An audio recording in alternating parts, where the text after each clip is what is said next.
अच्छा,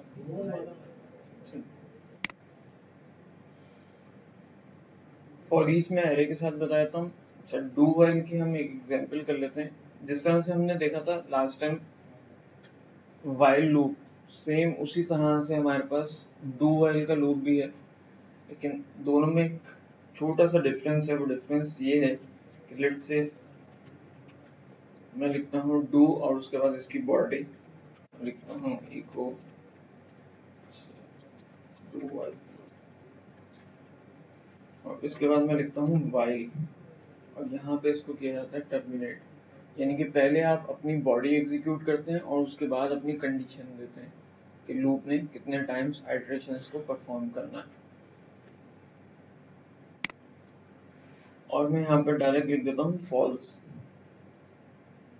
अच्छा, हमारे पास अभी तक जो हमने पढ़ा था उसमें ये था कि व्हाइल के अंदर या फॉर ईच के अंदर जब कंडीशन ट्रू होती है तो हमारा लूप एग्जीक्यूट होता है।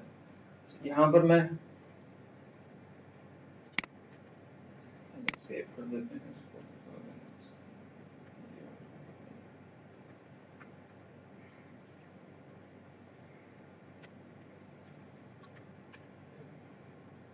अब यहाँ पर मैंने पहले डू की बॉडी लिखी है और उसके बाद व्हाइल में डायरेक्ट मैंने लिख दिया है फॉल्स, यानी कि कंडीशन पहली दफा में ही लेकिन ट्रू हो जाएगी। फॉल्स भी लिख सकता हूँ या जीरो लिख दूँ। अच्छा, प्रोग्रामिंग के अंदर जिन लोगों को नहीं मालूम, प्रोग्रामिंग के अंदर या तो हम जीरो लिख दें या कोई नेगेटिव वैल्यू यानी कि माइनस में कोई वैल्यू लिखें या फिर फॉल्स लिखें, तीनों का मतलब एक ही लिया जाता है यानी कि फॉल्स।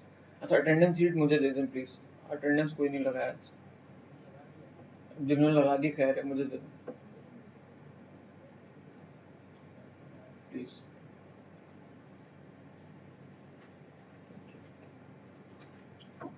लगाएंगे बाद में। अच्छा जी, अब इसको हम एग्जीक्यूट कर लेते हैं।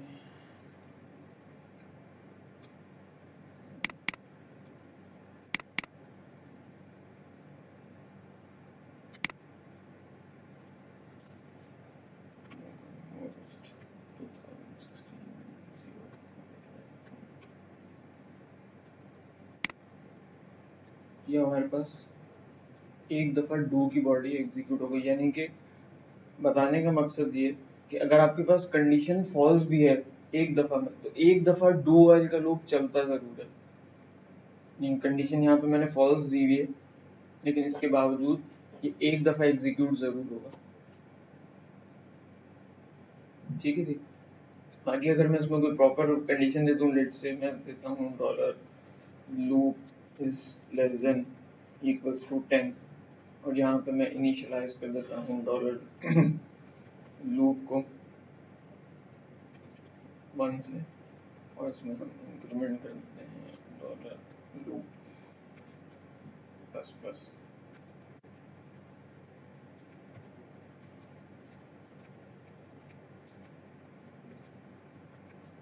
तो ये 1 से लेकर 10 तक एग्जीक्यूट हो जाएगा, यानी कि अकॉर्डिंग टू कंडीशन ये चल जाएगा। ठीक है जी। बस एक ये छोटा सा डिफरेंस है कि जी डू व्हाइल के अंदर अगर कंडीशन फॉल्स भी हो तो एक दफा लूप जरूर चलता है, जबकि व्हाइल जो है अगर कंडीशन फॉल्स हो तो एक दफा भी नहीं चलेगा। ठीक है जी। फॉर ईच अभी हम थोड़ी देर में देख लेते हैं। क्लियर। नेक्स्ट जो टॉपिक है हमारे पास वो भी अगेन बिल्कुल बेसिक प्रोग्रामिंग से इसका ताल्लुक है, फंक्शंस का या प्रोसीजर्स कह लें, फंक्शन कह लें या प्रोसीजर कह लें। नॉर्मली फंक्शन ही लिखा जाता है तो हम फंक्शन ही कहते हैं इसको। अच्छा, जिस तरह नॉर्मली, अच्छा फंक्शन क्या होते हैं, कोई आप में से फंक्शन क्या होते हैं आपके अलावा कोई और? वैल्यू को बार बार शो कराना। कोई और अच्छा आंसर? फैजान, कहाँ गए फैजान? अच्छा वो बैठे।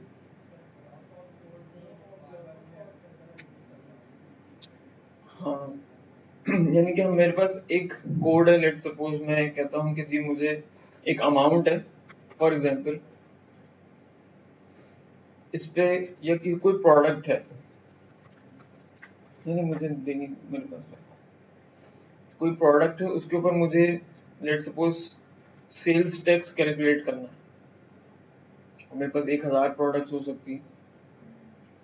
तो बजाय इसके कि मैं हर जगह कोड इस सेल्स टैक्स को कैलकुलेट करने का कोड जो है वो कॉपी पेस्ट करूं, तो मैं इसको एक कोड ब्लॉक बना देता हूं कि जी इसमें ये अमाउंट आएगी और उसके हिसाब से मैं टाइप के हिसाब से उसकी टैक्स कैलकुलेट करूंगा और वो वैल्यू रिटर्न कर दूंगा। ठीक है, तो बजाय इसके कि मैं कोड को कॉपी पेस्ट करूं, मैं उसका एक फंक्शन बना के रख दूंगा और उसको रिकॉल कर लूंगा हर दफा जहां पे भी मुझे उसकी जरूरत होगी, रादर देन कि मैं उसको कॉपी पेस्ट करूं। ठीक है। अच्छा, जिस तरह बकिया लैंग्वेजेस में हमारे पास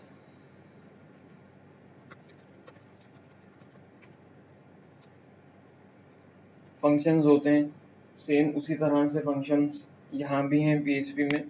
थोड़ा सा फर्क है, और फर्क ये है कि इसके अंदर नॉर्मली हम जब कोई फंक्शन बनाते हैं तो ये फंक्शन का कीवर्ड, उसके बाद फंक्शन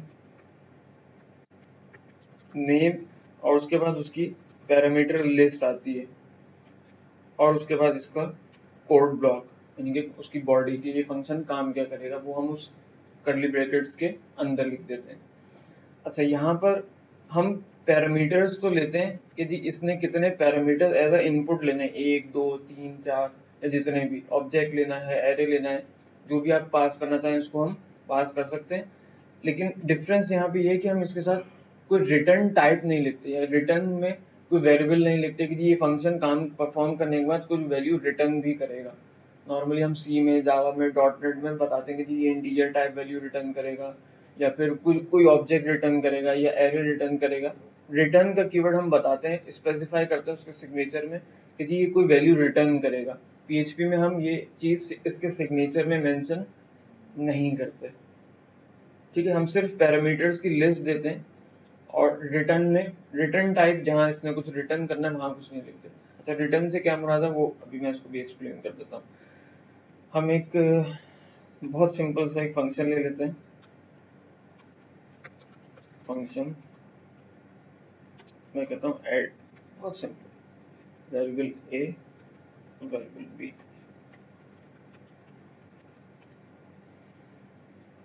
और हम इसमें से करवा देते हैं इको $a। बहुत ही आसान और ये सिंपल सा एक फंक्शन मैंने डिक्लेयर किया जिसका नाम है ऐड। इसमें मैं 2 वेरिएबल्स पास करूंगा। अच्छा, वेरिएबल्स को जब हम इनपुट लेते हैं तो कॉमा सेपरेटेड, जिस तरह मैंने यहाँ पर लिया, ये इसका नाम हो गया, ये इसके पैरामीटर लिस्ट हो गई। इसमें 2 वेरिएबल्स मैं पास करूंगा और उन दोनों को ये सम करके मुझे डिस्प्ले दिखा देगा कि जी इसका आउटपुट ये है, इन दोनों का सम ये है। इसको कॉल करना है, कॉल करने का तरीका, इसका नाम, और उसके बाद जब आपने इसमें जो वैल्यूज पास करनी है वो आप इसमें वैल्यूज पास कर दें, सिंपल इस तरह से, जिस तरह बकिया तमाम लैंग्वेजेस में है।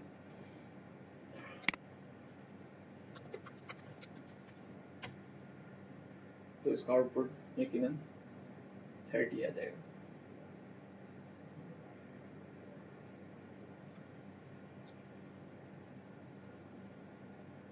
कोई सवाल? चलिए दरवाज़ा बंद कर दें, कूलिंग वैसी बहुत ज़्यादा हो रही है। और ये खवातीन से मैं पिछली दफ़ा भी मैंने कहा था आप लोग आगे बैठा करें, तो आप लोग आगे आ जाएं, या आप फर्स्ट रो आप लोगों के लिए खाली यहाँ जगह है, बीच में 2 गर्ल्स बैठी हुई, आप लोग प्लीज़ आगे आ जाएं।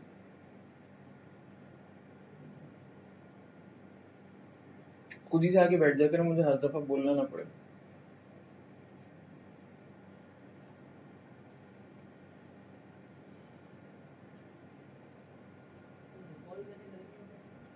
एक दफ़ा फिर कॉल कर लें,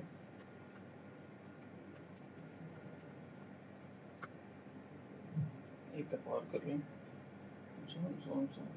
जितनी दफ़ा चाहें हम उसको कॉल कर सकते हैं। अच्छा, ये तो होगी बहुत आसान सी एग्जाम्पल।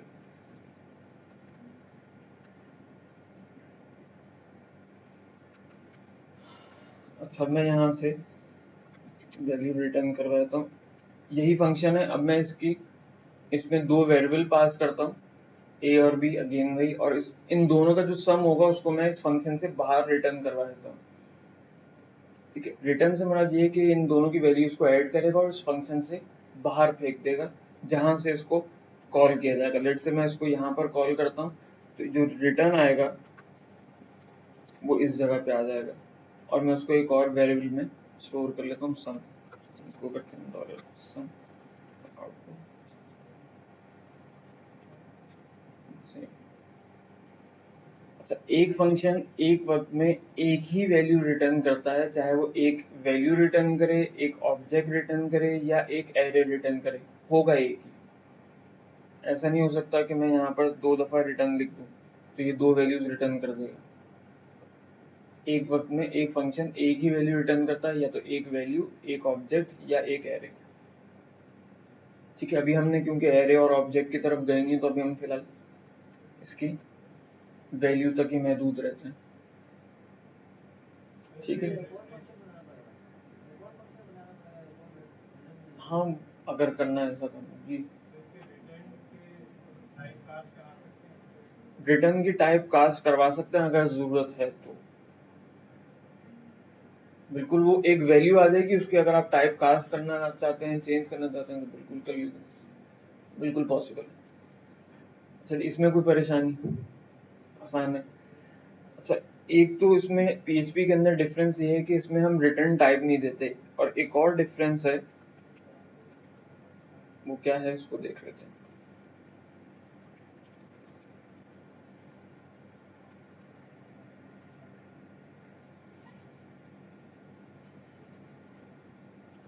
तो मैं एक फंक्शन लिखता हूँ, function sales tax calculate sales tax, और इसको हम एक अमाउंट दे देते हैं।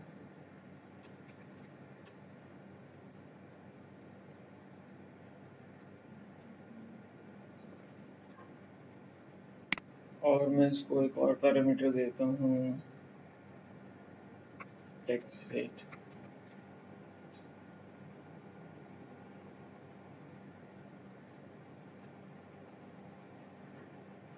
अच्छा जी, अब जो भी अमाउंट मेरे पास आती है उससे मैं मल्टीप्लाई करता हूँ इस टैक्स रेट को और डिवाइड कर देता हूँ 100 से। ये मेरे पास सेल्स टैक्स कैलकुलेट हो जाएगा उस अमाउंट के ऊपर। ठीक है, सिंपल। अब मैं इस फंक्शन को कॉल कर लेता हूँ, कैलकुलेट सेल्स टैक्स। इसको मैं अमाउंट देता हूँ लेट्स से 1000, और कहता हूँ कि इस पे 3.5% जो है वो सेल्स टैक्स होगा। ठीक है, जो भी आउटपुट आएगी मैं उसको इको करवा देता हूँ यहाँ पे, सिंपल। तो आ गई 1000 के ऊपर जो सेल्स टैक्स बना वो ये 35 रुपीज़ बन गया। इसमें यकीनन कोई परेशानी, कोई सवाल? जी,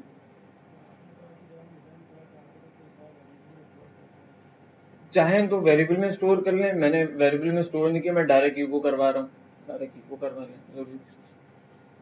अकॉर्डिंग टू योर नीड, आप उसको वेरिएबल में स्टोर करना चाहें स्टोर कर लें, डायरेक्ट इको करवाना चाहें इको करवा लें। अच्छा, मल्टीपल एक साथ, तो फिर आप एरे पास कर लें, फंक्शन थोड़ा सा एक रंग मॉडिफाई करना पड़ेगा, अभी तो हम सिर्फ एक सिंगल वैल्यू के ऊपर काम कर रहे हैं। फॉर ईच करके आप सबका सेल्स टैक्स कैलकुलेट कर लें, या फंक्शन ऐसा लिख दें कि मैं बल्क प्रोडक्ट्स दूंगा, मुझे आप एक साथ इकट्ठा सेल्स टैक्स कैलकुलेट करके रिटर्न कर दें अकॉर्डिंग टू प्रोडक्ट। अच्छा, अब मैं यहाँ पर थोड़ा सा चेंज करता हूँ इस फंक्शन को। मैंने यहाँ पर ये जो सेकंड पैरामीटर है, जरा इसको गौर से देख लें प्लीज। मैं इसमें वैल्यू दे देता हूँ 2.5, या हाँ चलें 2.5 देते हैं।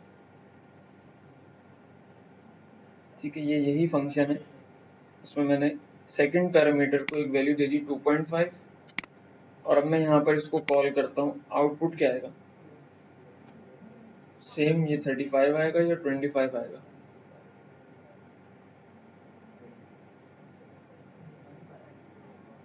अच्छा, कितने लोगों के ख्याल में 25 आएगा? कितने लोगों के ख्याल में 35 ही रहेगा? अच्छा, मैं इसको एक दफ़ा फिर कॉल करता हूँ,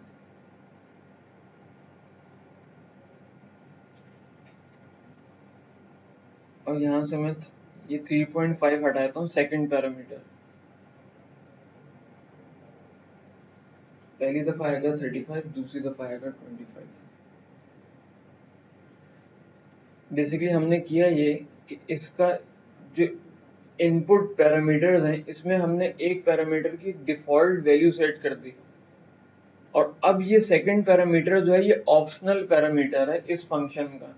चाहे तो मैं इसकी वैल्यू दूं या ना दूं, अगर नहीं देता तो जो डिफॉल्ट वैल्यू मैंने यहाँ पर सेट की है उसके हिसाब से कैलकुलेशन हो जाएगी, और अगर मैं कोई वैल्यू दे देता हूँ, लाइक यहाँ पर मैंने 3.5 दिया है, तो ये फिर उसको ओवरराइड कर देगा और जो नई वैल्यू जो मैंने पास की है उसके हिसाब से कैलकुलेशन करके आपको रिटर्न करेगा। ठीक है, तो पीएचपी के अंदर हम ऑप्शनल पैरामीटर्स भी बना सकते हैं फंक्शन के अंदर, चाहे आप उसकी वैल्यू दें या ना दें। अगर आपने नहीं दी तो जो डिफॉल्ट वैल्यू आपने सेट की होगी उसके हिसाब से चल जाएगा, और अगर आप उसको कोई वैल्यू पास कर देते हैं तो जो भी वैल्यू पास कर रहे हैं वो ओवरराइड हो जाएगी और उसके हिसाब से आपका फंक्शन जो है वो एग्जीक्यूट हो जाएगा। ठीक है, अच्छा इसका इस चीज का बेनिफिट को समझ में आता है, मतलब ये चीज या कोई इम्प्लीमेंटेशन, कोई एग्जांपल कि हम इस तरह के फंक्शंस ऑप्शनल पैरामीटर वाले कहाँ लिखेंगे और क्यों लिखेंगे। चलें डिस्काउंट में भी फिट हो जाता है, और कोई और अच्छी और एग्जांपल्स।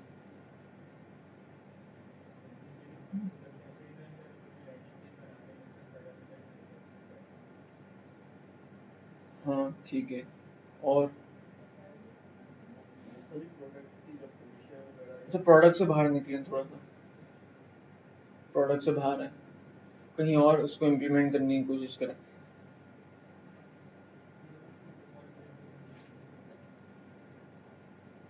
वहाँ पे इस तरह से नहीं हो रहा था काम नॉर्मली सीएमएस वाले चक्कर में।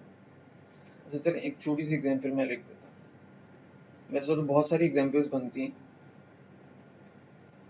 हमारे पास क्लास में डिजाइनर्स कितने हैं एचटीएमएल फ्रंट एंड डेवलपर्स बल्कि कह रहे हैं। अच्छा मेरी एचटीएमएल करेक्ट कर दीजिएगा अगर मैं गलत लिखूं। देखिए हमारे पास नॉर्मली हम एचटीएमएल लिखते हैं, एचटीएमएल के टैग के अंदर लेट सपोज मैं लिखूं अगर एक इनपुट का टैग लिखता हूँ, इनपुट, उसमें हमारे पास होती है टाइप जिसमें हम देते हैं टेक्स्ट या फिर पासवर्ड या फिर चेकबॉक्स या फिर हम देते हैं रेडियो।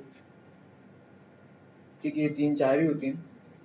अच्छा, एक इनपुट टाइप होती है, फिर इसके बाद इसका नेम होता है, फिर आईडी है, ये इसके एट्रीब्यूट्स है, फिर मैं इनलाइन अगर कोई सीएसएस देना चाहूँ तो इनलाइन सीएसएस है।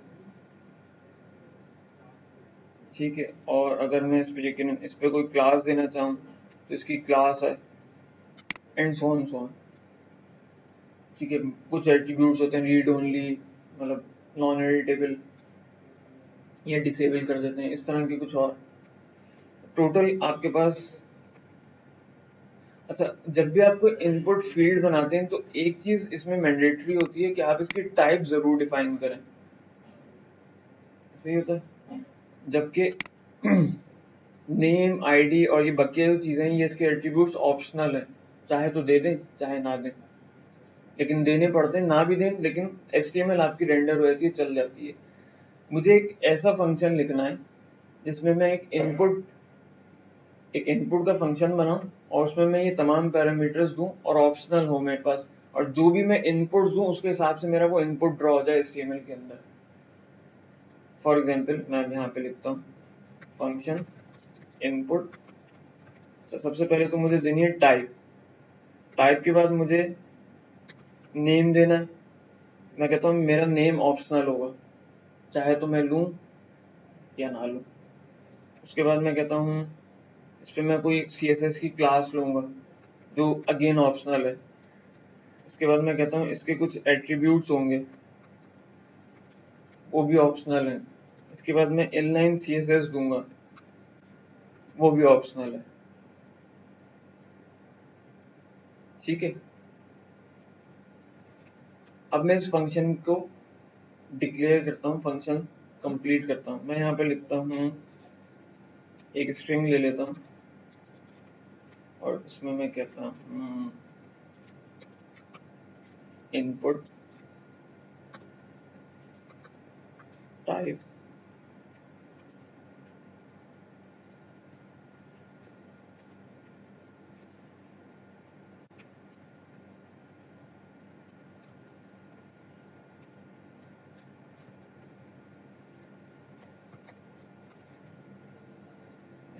मैंने टाइप ले ली। इसके बाद अब क्या करूँ, टाइप दे दी मैंने यहाँ पे। जो भी मैं इस फंक्शन को पास करूंगा, मैं इस फंक्शन को कॉल करता हूँ इनपुट, और यहाँ पे मैं पास कर देता हूँ टेक्स्ट। इसको इको करवाते हैं str,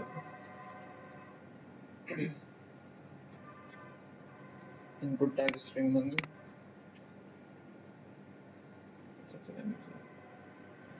मजीद ये जो पैरामीटर्स हैं इनके साथ क्या करूँ, ये समझ में आया जो मैंने किया? कुछ लोग परेशान हो गए। ये जो मैंने किया ये समझ में आ रहा है? सर HTML के कोड को PHP में घुसा रहे हैं तो क्या कर रहे हैं, समझ में नहीं आ रहा। कोई परेशानी इसमें तो पूछ लीजिए, अगर न खामोशी जो है वो नीम रजामंदी होती है। ये आपको समझ में आ गया जी? क्या पूछ रहे हैं? रिपीट करते हैं, अच्छा जी रिपीट कर देते हैं। अच्छा ये देखिए, मैंने यहाँ पर एक सिंपल एक फंक्शन लिखा है, जरा वापस आ जाए। एक सिंपल फंक्शन लिखा है जिसका नाम है इनपुट। इसमें मैं एक पैरामीटर लूंगा टाइप का, एक नेम का, एक क्लास का, एक एट्रीब्यूट का और एक CSS का, इनलाइन CSS के लिए। ठीक है, मैंने यहाँ पर एक वेरिएबल लिया, स्ट्रिंग ले सकता हूँ, उसको मैंने एक सिंपल एक स्ट्रिंग दिया। स्ट्रिंग के अंदर मैं HTML का टैग लिख सकता हूँ, कोई पाबंदी नहीं है, PHP मुझे मारेगा नहीं या कोई रोकेगा नहीं। ठीक है, तो मैंने इनपुट टाइप जो भी मेरे पास एज अ इनपुट पैरामीटर है उसको मैंने यहाँ पास कर दिया, कर सकता हूँ। उसके बाद नेक्स्ट पैरामीटर्स के साथ मैंने अभी कुछ किया नहीं है, इसको मैंने सिंपली यहाँ पर इको करवा दिया। इन पैरामीटर्स के साथ मैं क्या करूँ, उसको मुझे फिट करना है। डायरेक्ट इसी तरह से दे दूँ जिस तरह मैंने टाइप दिया था, या कुछ और करूँ? कहने का मतलब ये है कि मैं यहाँ पे नेम लिखूँ और जो भी पैरामीटर ऊपर से आया है वो यहाँ पास कर दूँ, ऐसे कर दूँ, ऐसे सही रहेगा? अच्छा, मैं कहता हूँ नहीं रहेगा। मैं यहाँ पर एक कंडीशन लिखता हूँ, if $name is not equals to empty, तो क्या करो, अगर नेम स्ट्रिंग जो है वो empty नहीं है, यानी कि नल नहीं है, तो इस str में मैं कॉन्केट कर दूंगा कि जी इसमें दे दो नेम इक्वल्स $name। इसी तरह से बाकी पैरामीटर्स के लिए भी मैं दे दूंगा।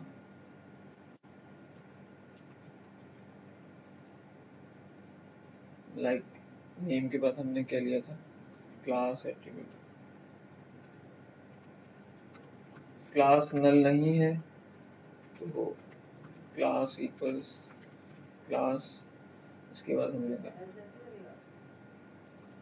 एट्रीब्यूट, एक मिनट बता रहा, तो डायरेक्टली मेरे पास एट्रीब्यूट आ जाएंगे।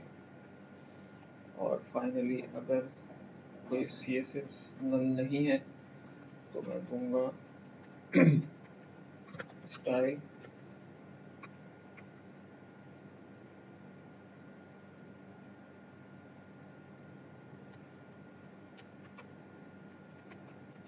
CSS, और फाइनली मैं इस str को क्लोज कर दूंगा और फाइनली इस स्ट्रिंग को प्रिंट कर दूंगा। ठीक है जी, मैंने सबके साथ कंडीशन लिख दी कि अगर ये नल नहीं है तो उसको इस स्ट्रिंग के साथ जोड़ते चले जाओ। ये जो मैंने काम किया ये क्या है, मैंने एग्जिस्टिंग स्ट्रिंग के साथ एक नया जो भी वैल्यू थी ये स्ट्रिंग था उसको कॉन्केट कर दिया, जोड़ दिया। ये डॉट इक्वल्स टू शॉर्टकट है, इसका मतलब ये है, यानी कि मैं इसको इस तरह से लिखूं या फिर इस तरह से लिखूं, बात बराबर है। ये दोनों लाइनें आपस में इक्वल है, या तो मैं इस तरह से लिख दूं, सॉरी, या फिर मैं इस तरह लिख दूं, दोनों बराबर है। तो शॉर्टकट यूज करते हैं। ठीक है जी, अब मैं इस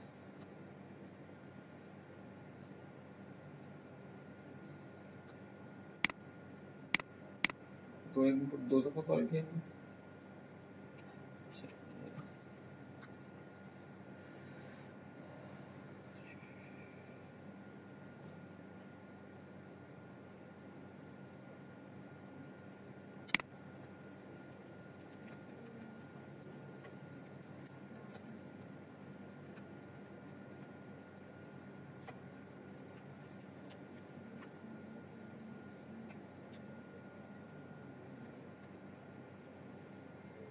अब मैं इसमें मजीद अगर पैरामीटर्स देता हूँ, इनपुट टाइप टेक्स्ट नेम दे देता हूँ इसमें फुल नेम।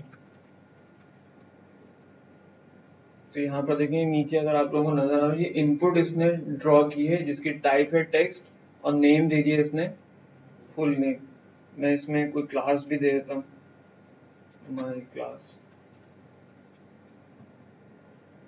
तो क्लास भी सेट हो गई, माई क्लास हो गई। Input type text name full name, class जो है वो माई क्लास।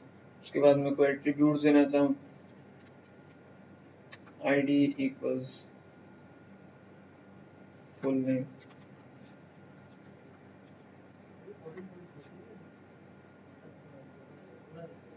क्या चीज, क्या छोटा दिक्कत है? जूम इन ज्यादा है, छोटा कर दूं तो फिर पीछे नजर नहीं आएगा। आप देख रहे हैं, and so on so on so. ठीक है, अच्छा ये जो एग्जांपल मैंने लिखी है यहाँ पे, नॉर्मली अगर हम बात करें, थोड़ी सी हम आगे की बात कर लेते हैं। एमवीसी जितने भी फ्रेमवर्क्स हैं जो हमने पहले भी शायद नाम दो चार लिए, जिसमें कोड इग्नाइटर है, कोहाना है, लारावेल है, सिम्फनी है, और जितने फ्यूल पीएचपी है, केक पीएचपी है, उनके अंदर नॉर्मली आपको एक एचटीएमएल का रैपर क्लास मिलती है। अब वो क्लास क्या होती है या रैपर क्या होता है वो हम फिर आगे चल के देख लेंगे, लेकिन फिलहाल इतना समझ लें कि नॉर्मली फ्रेमवर्क्स के अंदर आप HTML लिखने के लिए इस तरह के फंक्शंस को कॉल कर रहे होते हैं, ना कि आप HTML लिख रहे होते हैं। ये फंक्शन कॉल करें, आप उसको जस्ट अपने पैरामीटर पास करें तो वो आपके लिए एक HTML ड्रॉ कर देता है, फॉर्म्स क्रिएट कर देता है। यानी एक तरह से कंट्रोल्स दिए हुए हैं आपको, जिसको आपने सिर्फ कॉल करना है और उसको अपने इनपुट पैरामीटर्स डिफाइन करने। बैकएंड के ऊपर वो आपको फुल प्रॉपर HTML जनरेट करके देता है, जो कि W3 स्टैंडर्ड्स के हिसाब से होती है। हर चीज प्रॉपर होती है, इंटेंटेशन तमाम चीजें, ईच एंड एवरीथिंग वहाँ वो खुद ही सेट करके देता है आपको। ठीक है, तो वो आपको करना नहीं पड़ता। ठीक है, तो दोनों PHP के साथ दोनों प्रैक्टिसेस फॉलो की जाती हैं। या तो आप HTML खुद लिख लें, HTML के अंदर आप PHP को एम्बेड कर दें, वो भी ठीक अप्रोच है। या फिर आप इस तरह के फंक्शंस को यूज करते हुए अपनी HTML जनरेट कर लें, वो भी ठीक है। ठीक है, दोनों अप्रोचेस यूज होती हैं, वो डिपेंड करता है आपको कौन सी अच्छी लगती है या आप किसमें कन्वीनियंट है काम करने में। ठीक है, चलें, ये तो खैर एग्जाम्पल के हद तक हो गया। यहाँ तक कोई सवाल तो पूछ लीजिए, फंक्शंस के हवाले से या कोई और चीज अगर आपने पूछनी हो।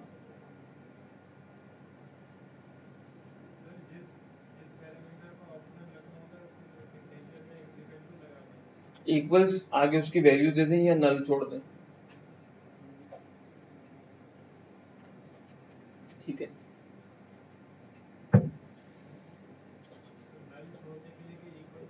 जी जी, इक्वल तो लगेगा। यानी एक तरह से करें, उसकी एक डिफॉल्ट वैल्यू आप सेट कर रहे हैं तो वो इक्वल साइन तो यकीनन लगेगा। कोई सवाल नहीं है। अच्छा, फंक्शन के अंदर से फंक्शन को कॉल किया जा सकता है।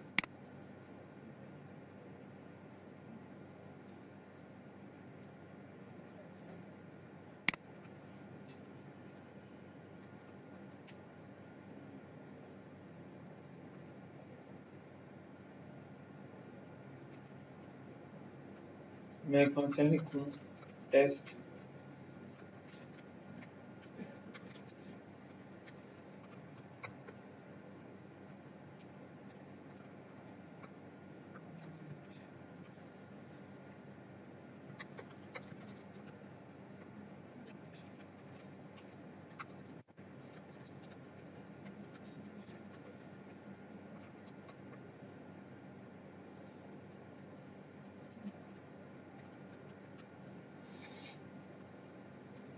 एक फंक्शन है टेस्ट 1, एक फंक्शन है टेस्ट 2।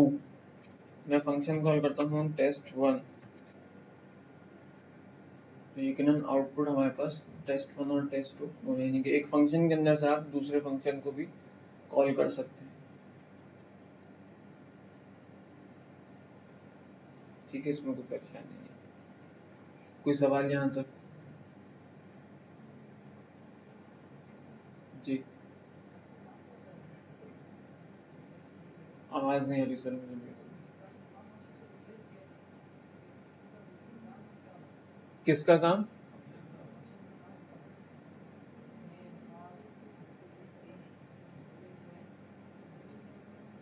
मैं सवाल समझ नहीं पा रहा सर आपका, थोड़ा सा वॉल्यूम और तेज कर लें।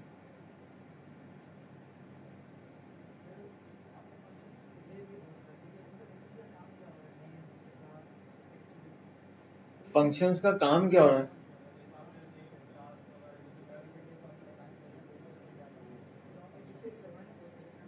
किस फंक्शन में? ये जो हमने इनपुट का लिखा था ये? अच्छा, ये टैग, ये जब इनपुट, जब हम HTML पाएंगे ना, मैं फिर तक एक्सप्लेन कर दूंगा कि ये क्या होता है। ठीक है, थोड़ा सा एक आध क्लास के बाद इसकी बारी आ जाएगी।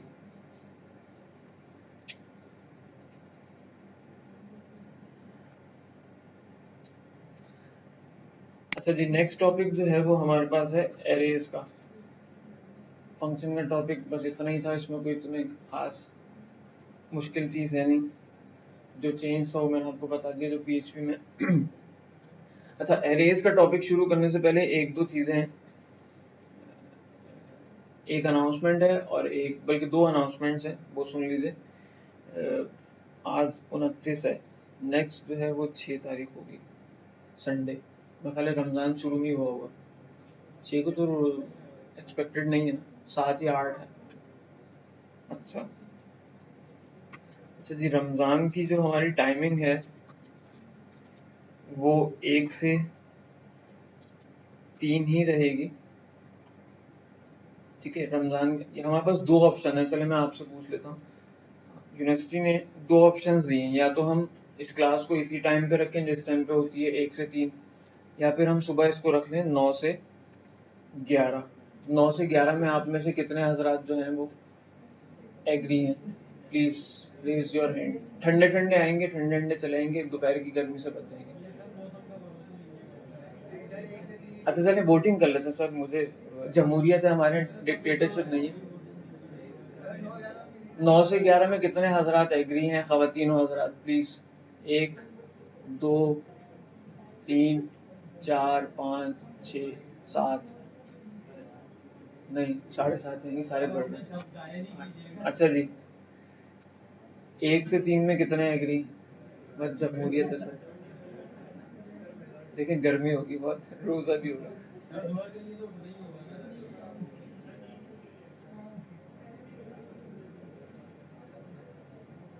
अच्छा चलें फिर इसको 1 से 3 ही रख लेते हैं।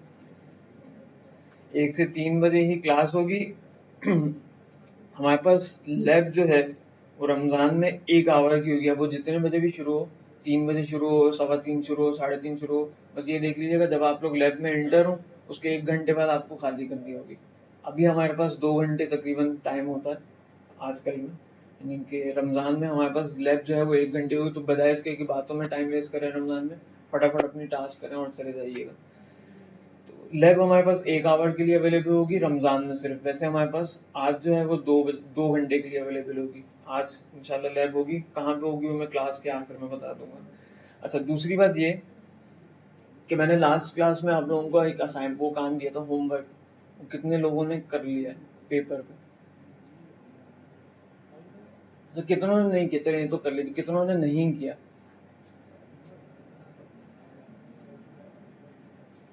अच्छा माशाल्लाह, इतने सारे। सर देखें, आपकी अपनी भलाई के लिए ये, मुझे कुछ लोगों ने, कुछ हमारे पुराने यहाँ पे हजरात भी हैं जिन्होंने कहा था कि सर आप सख्ती नहीं करते, आप जो है वो कुछ कहते ही नहीं है। मैंने कहा मर्जी है भाई, बच्चे तो है नहीं KG1 KG2 के कि मैं जो है वो छितर लेके पीछे भागूं। सर ऐसे ही है ना, लेकिन ये कि वो कहते हैं नहीं सर आप सख्ती किया करें। तो उन्होंने, मैंने कहा अच्छा आप बताएं सख्ती क्या करें, मैं वो एक मौला बख्श लेके आऊँ कि जिसने होमवर्क नहीं किया उसके, तो वो पॉसिबल नहीं है। ठीक है, तो उन्होंने कहा सर आपके पास बहुत अच्छा है कि आप क्लास से निकाल दें जो काम ना करें। ठीक है, तो जिन्होंने किए वो तो जमा करा दें, नेक्स्ट टाइम जो है वो यही वाली सज़ा इम्प्लीमेंट होगी कि जो ना करे वो क्लास में ना आए, और वो मैं चेक कर लूँगा। ठीक है, अच्छा नेक्स्ट क्लास में एक अदर छोटा सा क्विज भी होगा, जो कि मैं नॉर्मली नहीं बताता लेकिन आज बता रहा हूँ। नेक्स्ट क्लास में एक हमारा क्विज होगा 10 से 15 मिनट का, जिसमें सिर्फ 5 क्वेश्चन होंगे और मल्टीपल चॉइस क्वेश्चन होंगे। 5 क्वेश्चन होंगे, उसके 4 ऑप्शन होंगे, हर क्वेश्चन के 4 ऑप्शन होंगे, जिसमें से आपने एक सिलेक्ट करना होगा। ठीक है, और आज जो लैब होगी वो लैब क्लास में आपको एंड में बता दूंगा। अच्छा, रमजान टाइमिंग 1 से 3 होगी, और जिन्होंने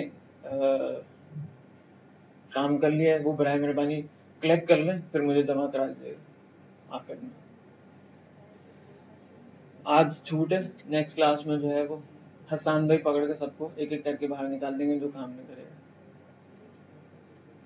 ठीक है, अच्छा तीसरी अनाउंसमेंट ये है कि देखें लैब जो आज से शुरू होगी, यहाँ पर अटेंडेंस मैंने रोक दी थी। लैब में अटेंडेंस जो है मैं लैब में लूंगा, मैं खुद लूंगा इंशाल्लाह।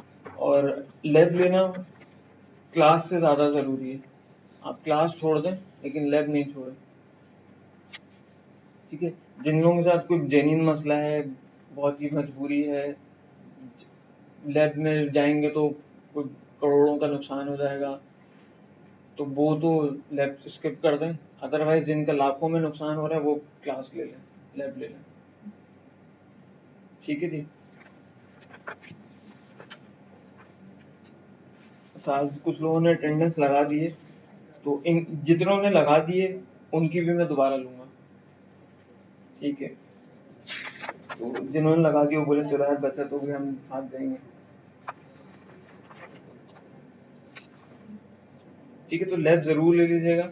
और कहाँ, मैं ख्याल लैब 5 होगी, वो मैं भी शमशाद में हमारे कंफर्म कर देंगे कि कहाँ पर होगी, तो मैं आपको बता दूंगा। अच्छा, लैब में मेरे साथ होंगे हसान साहब होंगे। सर आप जरा खड़े होकर बता देंगे मैं हसान हूँ। महमूद होंगे, ये महमूद यहाँ पे बैठे हुए। जो भी आपको प्रॉब्लम हो जरा आप भी खड़े हो जाए प्लीज। ये हमारे हाफिज महमूद साहब है, माशाल्लाह बहुत अच्छे टैलेंटेड PHP डेवलपर है, तो आप इनसे भी हेल्प आउट ले सकते हैं। मैं भी अवेलेबल होऊंगा, सर भी होंगे, तो जो भी आपके मसले मसाइल हो तो आप पूछ लीजिएगा। सर प्लीज बैठ जाए।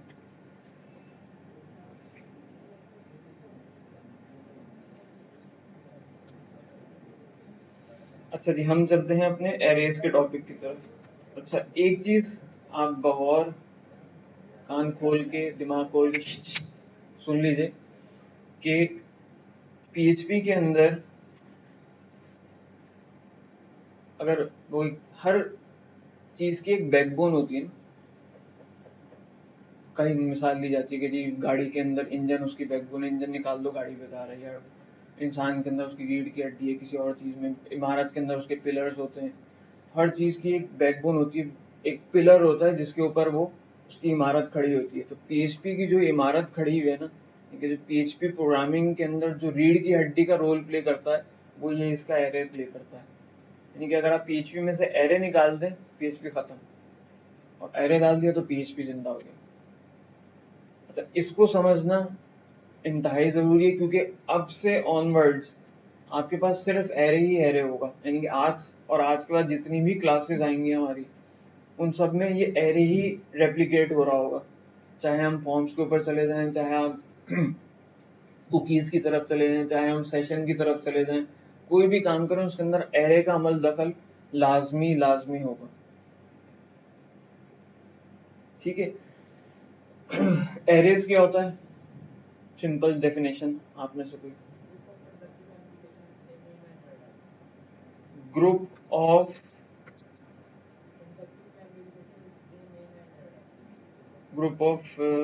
values with same name and data type। इसको रिफाइन करेगा कोई?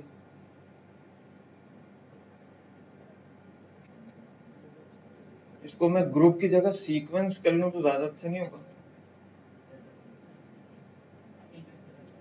Sequence of values with the same name and same data type. ठीक है, अच्छा अब यहाँ पर PHP के अंदर मैं इसकी डेफिनेशन चेंज कर देता हूँ थोड़ी सी। PHP की जो डेफिनेशन है वो ये है एरे की।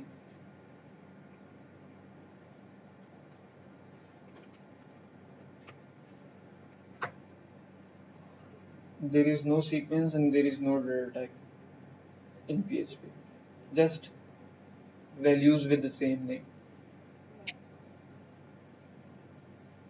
ठीक है, सीक्वेंस नहीं होती, जो मेमोरी सीक्वेंस की बात आप कर रहे हैं ना, वो वाली सीक्वेंस नहीं होती यहाँ पे। अच्छा जी, यहाँ पर एरे डिक्लेयर करने के लिए अगेन हमारे पास ये इस्तेमाल होगा $साइन ही, और उसके बाद आपका एरे नेम, और उसके बाद अच्छा PHP के अंदर अगेन एरे डिक्लेयर करने के एक से ज्यादा तरीके, यानी कि अगर आप एरे डिक्लेयर करना चाह रहे हैं, कोई एरे बनाना चाह रहे हैं, तो उसके एक से ज्यादा तरीके हैं, 3-4 तरीके। तो हम तीनों चारों तरीकों को देख लेते हैं यहाँ पे। पहला तरीका ये है कि मैं इस एरे कीवर्ड को इस्तेमाल करूं और उसके बाद ये राउंड ब्रैकेट्स में इस एरे की वैल्यूज दे दूं, लाइक दिस, कॉमा सेपरेटेड। ठीक है, तो ये इसका इस एरे का नाम हो गया। इसके बाद मैंने लिखा एरे का कीवर्ड और इसमें मैंने एरे की वैल्यूज दे दी 1 2 3 4 5, ये इसकी वैल्यूज हैं। ठीक है, अच्छा बाय डिफॉल्ट जब हम एरे डिक्लेयर करते हैं तो एरे के अंदर वैल्यूज के साथ साथ एक और चीज बनती है जिसको कहा जाता है इसका इंडेक्स, और इंडेक्स स्टार्ट होता है तमाम एरेज का फ्रॉम 0। यानी एक ये वैल्यूज हैं 1 2 3 4 5 6, एक इसने खुद से इंडेक्सेस जनरेट किए जिसके ऊपर इसने सीक्वेंस में इन नंबर्स को रखा होगा, और इंडेक्स इसने इनिशिएट किया होगा 0 से। एरे का इंडेक्स हमेशा इनिशियलाइज होता है 0 से। इस एरे का भी जो इंडेक्स इनिशिएट हुआ होगा वो स्टार्ट हुआ है विद 0। ठीक है, अब हमने इस एरे के अंदर से कोई वैल्यू पर्टिकुलर, मुझे लेट सपोज ये 4 वैल्यू चाहिए, इस 4 वैल्यू को मुझे पिक करना है, तो इसका तरीकाकार ये होगा, अगर सिंगल वैल्यू चाहिए मुझे एक, आप इस एरे का नाम लिखिए, उसके बाद ये स्क्वायर ब्रैकेट्स, और उसके बाद इस 4th वैल्यू का इंडेक्स नंबर जो कि होगा हमारे केस में 3। क्यों? क्योंकि ये है 0 इंडेक्स, ये है 1 इंडेक्स, ये 2 इंडेक्स, ये 3 और ये 4, यानी स्टार्ट हुआ है 0 से। तो ये 4 वैल्यू जो है वो इंडेक्स नंबर 3 के ऊपर होगी। अब मैं इसको प्रिंट करवाता हूँ, तो यकीनन मेरे पास 4 आना चाहिए। ठीक है जी, बहुत सिंपल, बहुत आसान, सेम आपकी बाकी लैंग्वेजेस की तरह। अच्छा, एक तरीका कार तो ये है कि मैंने एरे को इस तरह से डिक्लेयर किया, एरे का कीवर्ड यूज करते हुए। ठीक है, अब मैं दूसरे पैटर्न की तरफ चला जाता हूँ। मैं एक एरे लेता हूँ और उसमें लेता हूँ स्टार्ट में स्क्वायर ब्रैकेट्स, और इसमें मैं देता हूँ 0 इंडेक्स, इसमें मैं वैल्यू देता हूँ 10।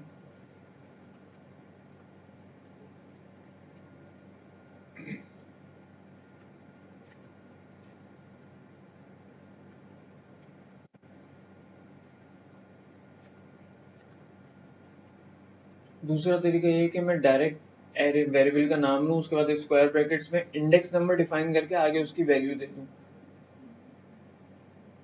ठीक है, इसमें ये भी आपके पास एक एरे इनिशिएट होगा जिसके इंडेक्सेस मैंने दिए, मैं खुद से बता रहा हूँ कि जी 0 पे 10 है, 1 पे 2 है, 20 है एंड सो ऑन। जब आप यहाँ पर गेट टाइप का फंक्शन कॉल करेंगे, जो कि हमने शायद पहली क्लास में किया था, किसी भी वेरिएबल की टाइप को चेक करने के लिए कि टाइप क्या रिटर्न करता है, तो मैं अगर इसको ये वेरिएबल पास करता हूँ एरे का, तो ये मुझे टाइप रिटर्न करेगा एरे, इंटीजर फ्लोट कुछ नहीं, ये इसकी टाइप, इस वेरिएबल की टाइप है एरे। ठीक है। और इस तरह से भी मैं एरे को इनिशिएट कर सकता हूँ। अब मुझे इसकी तमाम वैल्यूज को एक एक करके प्रिंट करवाना है, तो यहाँ पर हम फॉर ईच की एग्जांपल भी देख लेते हैं। अब मुझे इस एरे की तमाम वैल्यूज को लूप के थ्रू एक एक करके प्रिंट करवाना है, तो यहाँ पर मैं इस्तेमाल करूंगा फॉर ईच। फॉर ईच का सिंटेक्स इस तरह से है कि आप इसमें देते हैं एरे का नाम, उसके बाद एज की, या चलें पहली एग्जांपल में हम की नहीं देते, और एज वैल्यू।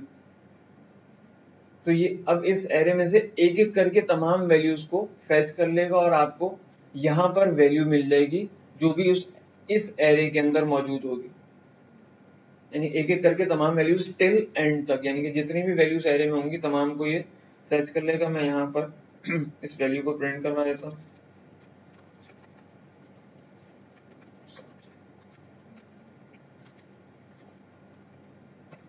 तो मेरे पास एरे के अंदर की तमाम वैल्यूज आ गई। फॉर ईच एरे का नाम, एज और वैल्यू। यहाँ पर आप वैल्यू ले लें या जो भी वेरिएबल नाम देना चाहें वो आप दे सकते हैं। मैंने वैल्यू दिया है, आप वेल दे दें या जो आपको अच्छा लगे वो आप वेरिएबल, कोई हार्ड कोड नहीं है कि वैल्यू ही देना, ठीक है। अच्छा, फॉर ईच एक तो इस तरह से काम करता है।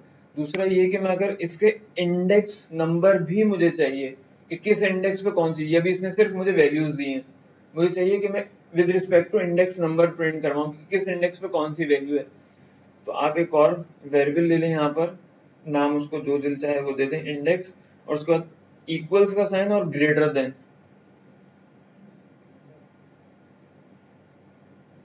ठीक है। अब होगा ये कि ये इंडेक्स जो मैंने वेरिएबल ये लिया है, इस पे ये इसके इंडेक्स नंबर फेंकेगा और आगे उसकी वैल्यू होगी। तो मैं यहाँ पे इसका इंडेक्स नंबर भी प्रिंट करवा लेता हूँ, इंडेक्स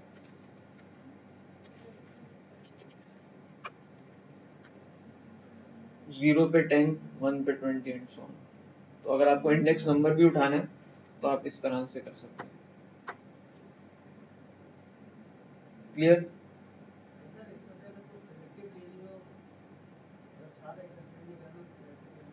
मसलन इस एरे में से कौन सी प्रिंट करानी है आपको?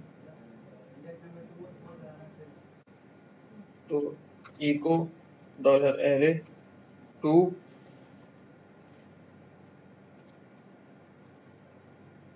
फोर, इस तरह का। फिर उसको आप फॉर ईच में नहीं भेजेंगे ना, फॉर ईच तो तमाम वैल्यूज के ऊपर ट्रैवर्स होगा और तमाम वैल्यूज को आउट करके देगा, आपको रिटर्न करेगा, ठीक है।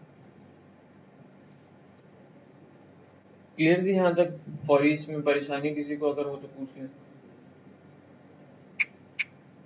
मुझसे पूछ लें। जी सर।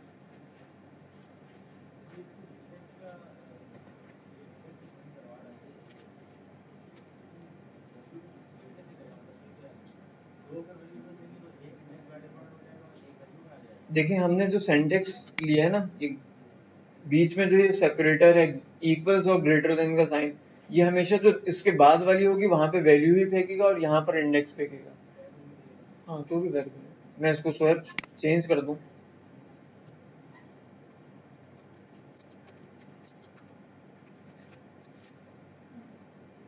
तो अब ये यहाँ पर इंडेक्स फेंकेगा, वेरिएबल का नाम कुछ भी हो, वो तो हम अच्छा वेरिएबल नेम हम,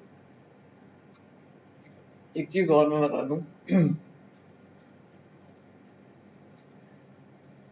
जब हम कोडिंग कर रहे होते हैं, जब हम कोड लिख रहे हैं किसी प्रोजेक्ट के अंदर, कोई स्क्रिप्ट लिख रहे हैं, कोड लिख रहे हैं, तो एक कॉमन स्टैंडर्ड फॉलो किया जाता है कोडिंग के अंदर for variables and for functions. वो क्या है? देखिए कॉमन वो है कि जी हम जब वेरिएबल नेम डिक्लेयर करेंगे तो वो वेरिएबल नेम क्या होना चाहिए, और जब हम कोई फंक्शन डिक्लेयर करेंगे तो फंक्शन का नाम तो कुछ भी रखा जा सकता है, लेकिन नॉर्मली रखा किस स्टैंडर्ड के तहत जाता है, तो इसकी कोई प्रैक्टिस है। एक तो वो नोटेशन नहीं कह रहा मैं कि अंडरस्कोर लगाएंगे या कैमिल नोटेशन यूज करेंगे।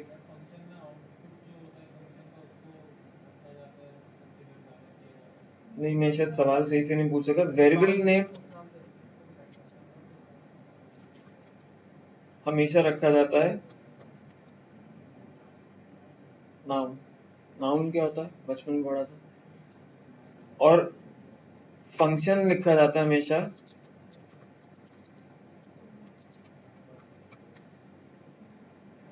वर्ब। अब वर्ब क्या होता है? Which shows an action. कि जी कैलकुलेट, जिस तरह मैंने अभी लिखा था कैलकुलेट सेल्स टैक्स, तो एक काम कर रहा है ना।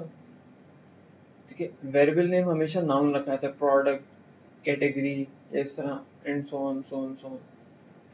कभी भी वेरिएबल ए, वेरिएबल बी, वेरिएबल सी जो मैं करता हूँ, ये तो जस्ट फॉर डेमोन्स्ट्रेशन है, लेकिन प्रोजेक्ट में या कोड करते हुए इस तरह से वेरिएबल्स डिक्लेयर नहीं किए जाते। हमेशा प्रॉपर नाउन नेमिंग कन्वेंशन को यूज किया जाता है, और उसके अंदर पीएचपी के अंदर जो डिफॉल्ट फॉलो किया जाता है, अच्छा हर एक का अपना अपना स्टैंडर्ड है, कोई इसमें कोई हार्ड एंड फास्ट रूल नहीं है। आपको पीएचपी के अंदर बहुत सारे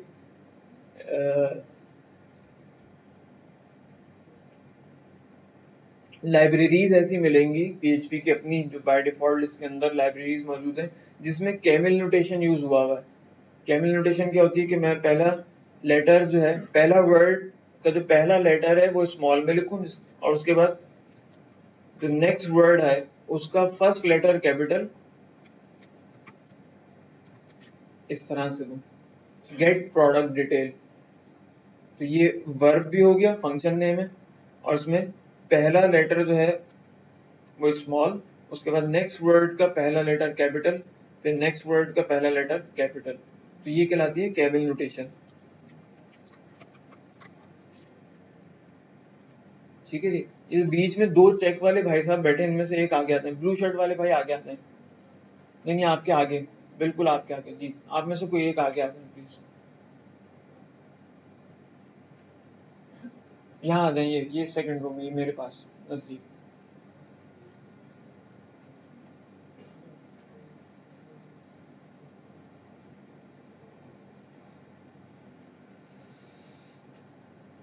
अच्छा, और दूसरी जो स्टैंडर्ड फॉलो किया जाता है पीएचपी के अंदर, आपको जो लाइब्रेरीज के अंदर फंक्शंस मिलेंगे वो इस पैटर्न पे भी मिलेंगे, और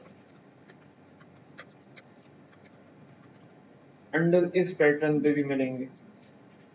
अब जब आप कोड करें, आपको जो अच्छा लगे वो आप उस तरह से कोड करें, लेकिन एक फॉलो कीजिएगा, कहीं ऐसा ना हो कि कहीं आप अंडरस्कोर लगा रहे हैं तो कहीं पे कैमल नोटेशन यूज करें। जो भी यूज करें, एक एक स्टैंडर्ड यूज करें, या तो अंडरस्कोर यूज करें या फिर इस कैमल नोटेशन को यूज करें। ठीक है, तो दोनों स्टैंडर्ड्स फॉलो किए जाते हैं पीएचपी के अंदर, और पीएचपी की जो अपनी लाइब्रेरीज हैं उसमें भी आपको ये दोनों पैटर्न्स मिलेंगे। क्यों? उसकी वजह ये है कि क्योंकि ओपन सोर्स थी, किसी को कैमल नोटेशन अच्छी लगती थी उसने लाइब्रेरी उस हिसाब से लिख दी, किसी को अंडरस्कोर अच्छा लगता तो उसने उस हिसाब से लिख दी। तो दोनों पैटर्न्स मौजूद हैं इसके अंदर।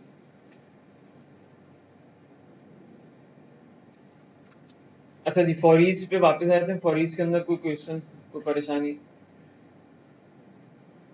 नहीं है? क्लियर है?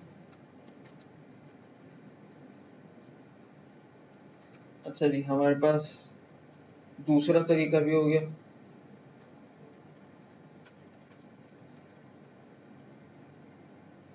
अब हम आते हैं तीसरे तरीके की तरफ।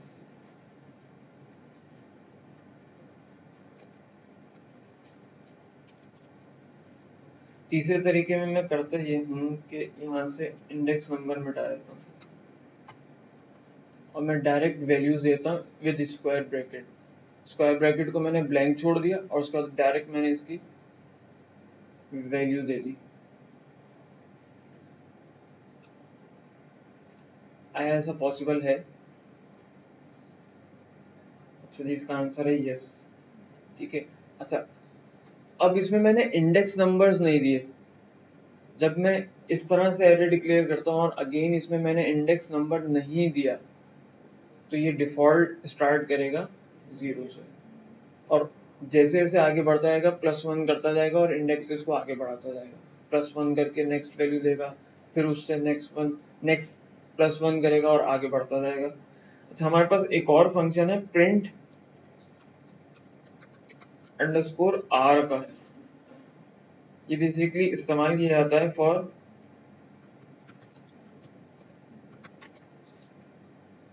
एरे डंप करने के लिए, यानी कि अगर आप कहीं डिबगिंग कर रहे हैं, चेक करना चाह रहे हैं कि जी एरे में कितनी वैल्यूज आ रही हैं, क्या आ रहा है ये, तो आप सिर्फ डिबगिंग के लिए मैं कह रहा हूँ।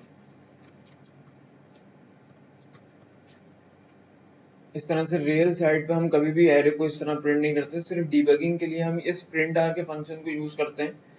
ये करता क्या है कि एरे की जितनी भी वैल्यूज हैं उन सबको स्क्रीन पे डंप कर देता है, प्रिंट करवा देता है, शो करवा देता है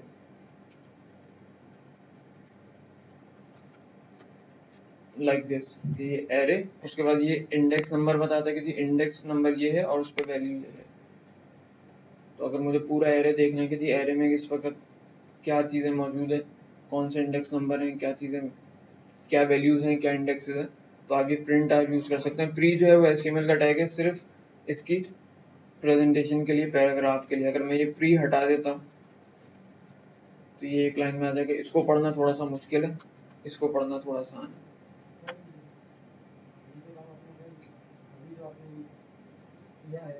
कौन सा?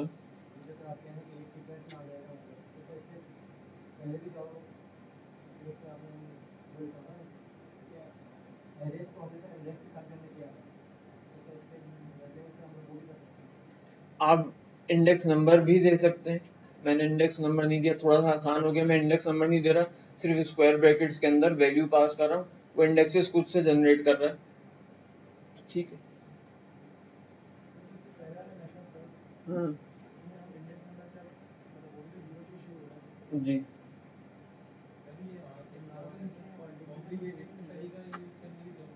ये कॉम्प्लिकेटेड है।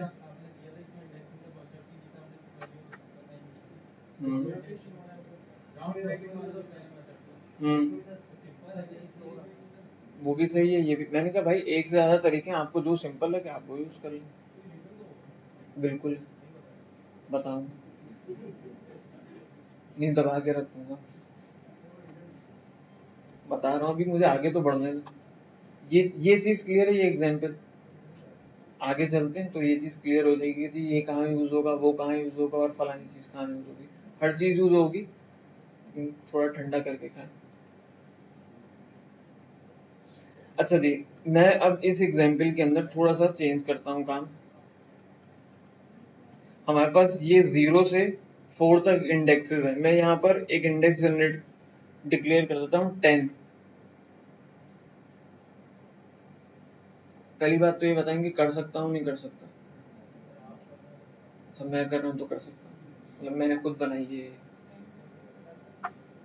अच्छा जी, पहले इसका आंसर ये है कि कर सकते हैं, ठीक है। अच्छा, दूसरा सवाल ये है कि ठीक है, जब हम यहाँ से चले थे, अब जरा इसको गौर से सुन लीजिए, समझ लीजिए, यहाँ से जब हम चले थे तो इसने इंडेक्स नंबर जनरेट किया था 0, यहाँ पर आया था 1। अब हम आ गए डायरेक्ट जंप करके 10 पे, तो 2 3 4 5 6 7 8 9, ये जो इंडेक्सेस हैं ये ब्लैंक होंगे, 0 होंगे, या होंगे ही नहीं, ठीक है। अच्छा, एक तो ये सवाल है। दूसरा सवाल ये कि ठीक है, यहाँ पर हमने 10 दिया था, उसके बाद यहाँ पे क्या आएगा, 2 आएगा या 11 आएगा? अच्छा जी, और अच्छा चलें, आप कहते हैं कि जी 11 आएगा, मुझे नहीं मालूम। ये जो शुरू के इंडेक्सेस हैं, यानी 2 से लेकर 9 तक, ये क्या होंगे, आया होंगे या नहीं होंगे? पहले तो इसका आंसर दें। अच्छा, स्टोर हो गए मेमोरी में, ठीक है जी। ये नहीं होंगे,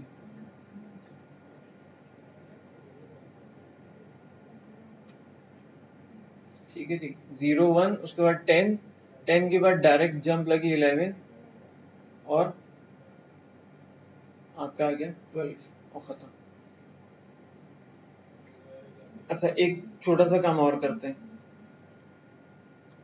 मैं यहाँ 2 वैल्यूज और लेता हूँ, 60 70, और 10 के बाद यहाँ पर मैं देता हूँ 5। अच्छा, अब पहले सवाल समझ, पहले इसको समझ लें। यहाँ पर था 0, यहाँ पे आ गया 1, यहाँ आ गया 10, यहाँ आ गया 11, यहाँ आ गया 5।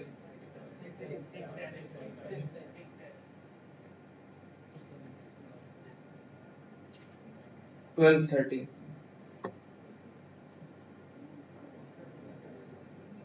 अच्छा अब इसका रीजन सुन लीजिए, पहले सुन लीजिए। देखिए जब हम इस तरह से इंडेक्सेस को जंप देते हैं आगे पीछे, हम इसके साथ यूं समझ लें खेल लें, ठीक है, जंप कर रहे हैं ना, कभी 10 पे जा रहे हैं फिर 5 पे जा रहे हैं, तो होता ये है कि जैसे जैसे इंडेक्सेस आपके इस एरे के अंदर बढ़ते जाएंगे, एक तो स्मूथ बढ़ रहे हैं 0 1 2 3 4 5, अब हमने इसके अंदर जंप लगा दी 10 कर दिया, उसके बाद फिर वापस रिवर्स किया 5। अच्छा इसके पास रिवर्स नहीं होता, ठीक है, आपने 5 इंडेक्स जनरेट कर दिया, लेकिन जब ये नेक्स्ट इंडेक्स यहाँ पर इसको ये ब्लैंक दिया था हमने, तो यहाँ पर अब इसने खुद से इंडेक्स नंबर असाइन करना था, आया ये तो या तो 6 करता या ये 12 करता, ठीक है। तो होता ये है कि ये अपने पूरे इंडेक्स एरे के अंदर चेक करता है कि मेरा जो मैक्सिमम इंडेक्स नंबर है वो कौन सा है, उसमें वो +1 करता है और आगे बढ़ जाता है। तो हमारे पास जो मैक्सिमम इंडेक्स नंबर था वो 11 था, तो उसने उसमें +1 किया, 12 किया और आगे बढ़ गया एंड सो ऑन 38। ठीक है जी। वो कौन,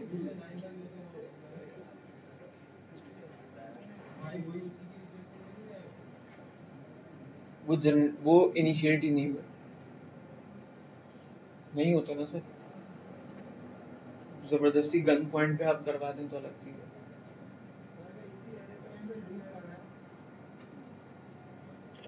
हाँ जी बिल्कुल लगा सकते हैं, इस पे अगर हम इस पे लूप लगाएं,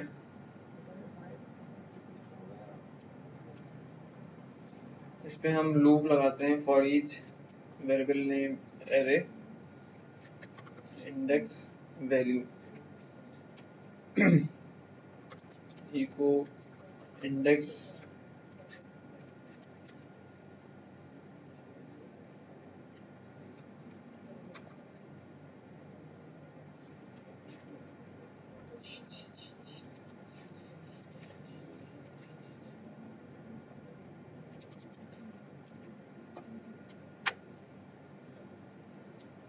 ठीक है। फॉर ईच लगाने में भी आपको इंडेक्स नंबर वही मिलेगा, अलग नहीं मिलेगा। अच्छा यहाँ तक क्लियर है, कोई सवाल? अच्छा ये हमने अभी तक जो ये एरे देखा है ये है one dimensional array, single dimension array, जिसमें एरे है उसकी इंडेक्स के ऊपर वैल्यू मौजूद है, ठीक है। पीएचपी के अंदर या जिस तरह और लैंग्वेजेस के अंदर आपके पास मल्टी डायमेंशनल एरे होते हैं, 2D 3D 4D एरे होते हैं, पीएचपी में भी होते हैं, और उसका तरीकाकार क्या है हम नेक्स्ट स्लाइड में देख लेते हैं। मैं एक एरे लेता हूँ, यहाँ पे मैंने लिया स्क्वायर ब्रैकेट, और यहाँ पर मैं लेता हूँ 1 2 3।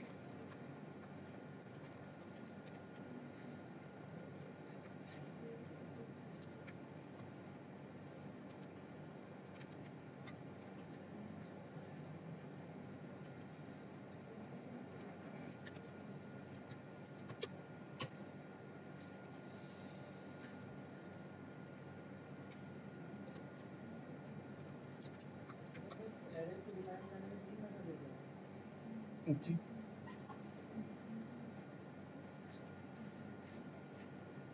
एक और तरीका भी है, अच्छा यहाँ बताया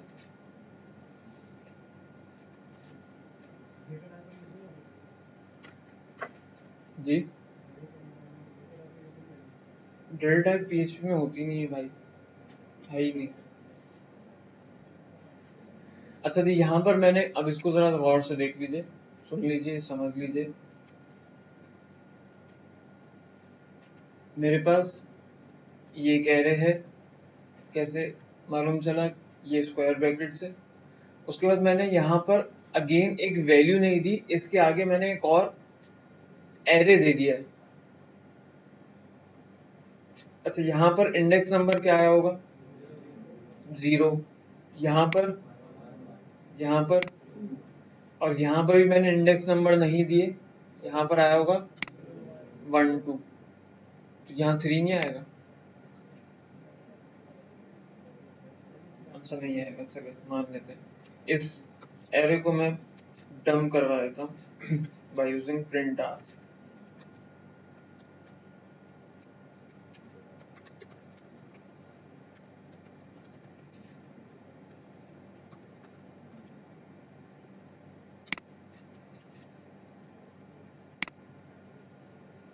तो हमारे पास यहाँ पर 0 इंडेक्स है, एक एरे है इसके अंदर 0 इंडेक्स है और उसके ऊपर अगेन एक और एरे है जिसमें फिर 0 1 2 ये इंडेक्सेस बने हुए हैं। फिर इसी तरह फर्स्ट इंडेक्स है उस पर फिर एक एरे मौजूद है, फिर इसमें इंडेक्सेस नंबर है 0 1 2 एंड सो ऑन।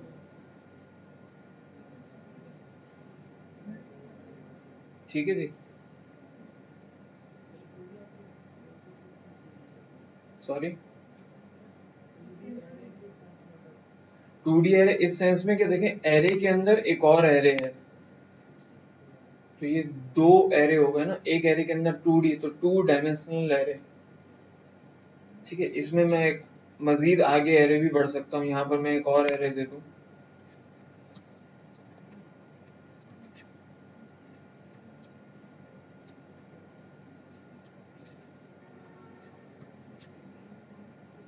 तो यहाँ पे एरे, एक सबसे पहले टॉप एरे, ये रहा एक एरे, वन एरे, फिर 2D एरे, फिर ये 3D एरे। तो ये 3 डायमेंशनल एरे हो गई। इसमें एक और बना दूं तो 4D हो जाएगा and so on so on so on, आगे बढ़ता जाएगा। फिलहाल हम इसको 2D तक ही लेते हैं। अच्छा जी, अब मुझे इस एरे में से लेट सपोज मुझे ये 5 वैल्यू चाहिए, सिर्फ एक सिंगल वैल्यू चाहिए, तो मैं क्या लिखूं? जिससे पूछूं सिर्फ वो बताए। ये जो लास्ट में हमारे दरवाजे के साथ भाई बैठे हैं जी, मुझे ये 5 चाहिए, क्या लिखूं? अच्छा जी, डॉलर जी, राउंड ब्रैकेट, अच्छा स्क्वायर ब्रैकेट, 1, एक और ब्रैकेट, क्या 1। आउटपुट क्या आएगा इसका? ये जो ऑरेंज टी शर्ट में बैठे 5 आएगा, ये सही है। दो दो स्क्वायर ब्रैकेट लिखे हैं इन्होंने, क्या ये सही है सिंटेक्स? जिनसे पूछ रहा हूँ, आपके जो बराबर में बैठे हैं भाई साहब, चश्मे में, गाड़ी वाले, एरे समझ में आ रहा है?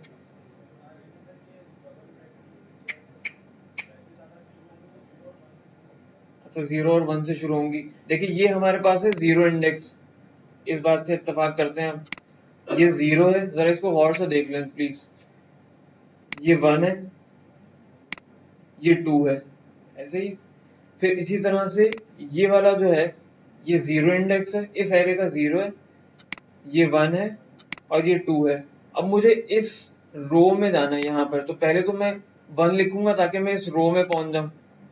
फिर मुझे इसमें 5 वैल्यू चाहिए, तो ये 0 पे है, ये 1 पे है, तो मैं 1 1 लिखूंगा, तो मेरे पास ये आउटपुट आ जाएगा। सेव लिखे, ये 5 आ गया। ठीक है, इसी तरह मुझे अगर ये 8 चाहिए, तो मैं सेकंड रो में जाऊंगा और इसका ये फर्स्ट कॉलम है। अच्छा, 2D एरे के अंदर नॉर्मली हम कहते हैं इस तरह से जो है वो रोज हैं और ये जो है वर्टिकल कॉलम्स हैं।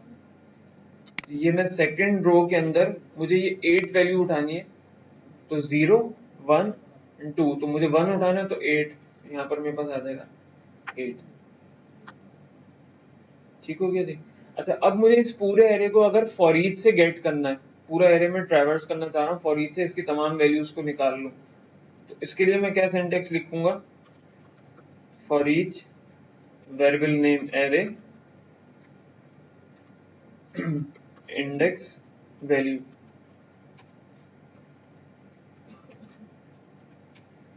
Eco index value. आउटपुट क्या आएगा?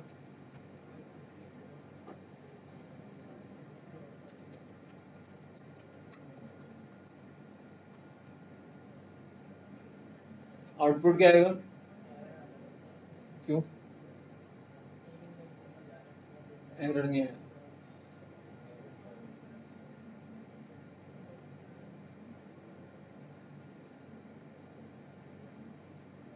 ये जो मरून शर्ट में है भाई बीच में बैठे हुए आपके बराबर में, आउटपुट क्या आएगा इसका? आउटपुट क्या आएगा? तो सो रहे, इनको जगाएं जरा, मैं जिनसे पूछ रहा हूँ। जी जी आप, जी जी आप, अरे सर आप, माजरत चाहता हूँ, आपको जगा दिया मैंने। आउटपुट क्या आएगा इसका? 0 to 9 या 1 to 9? अच्छा कितने लोगों के ख्याल में 1 to 9 आएगा?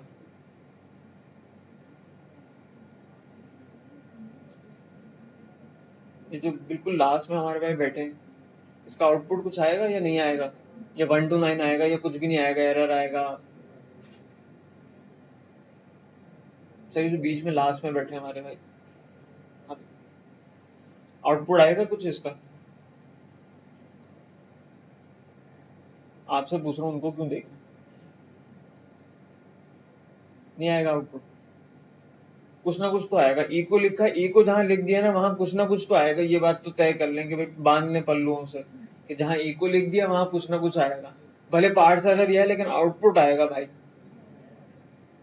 क्यों एरर आएगा? अच्छा एरर की जस्टिफिकेशन क्या है, क्यों आएगा? बस एरर आएगा, ऐसी जबरदस्ती आएगा, क्यों आएगा भाई? अच्छा एरर कोई नहीं आएगा, मैं आपको बता दूं, आउटपुट आएगा, लेकिन क्या आएगा वो बता दें।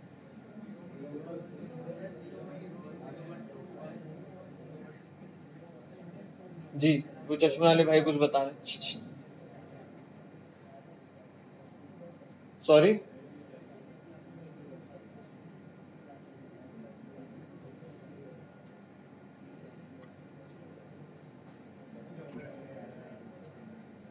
आउटपुट आया, ये है 0, नहीं ये एरर नहीं है, this is not an error, ये नोटिस है।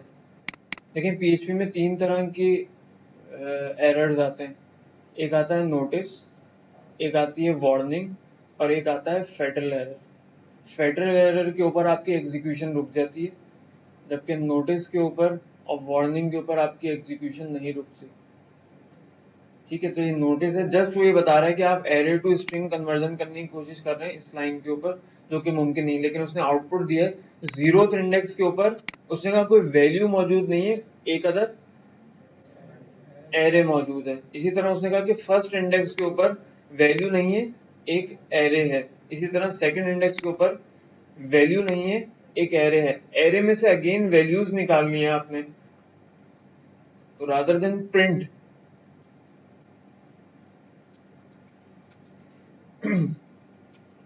हम एक और फॉर ईच इस्तेमाल करते हैं, और वैल्यू एक वैल्यू नहीं है, बेसिकली ये भी एक एरे ही है, तो इसको हम दोबारा से फॉर ईच में ले जाते हैं, और मैं कहता हूँ वैल्यू 2 वैल्यू कर देते हैं, और यहाँ पे हम इसका नाम चेंज कर देते हैं इनर एरे।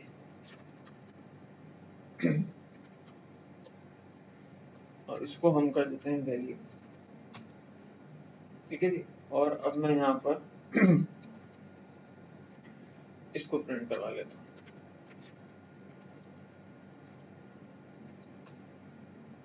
तो अब मेरे पास आउटपुट आ जाएगा 1 से लेकर 9 तक, यानी कि वैल्यूज।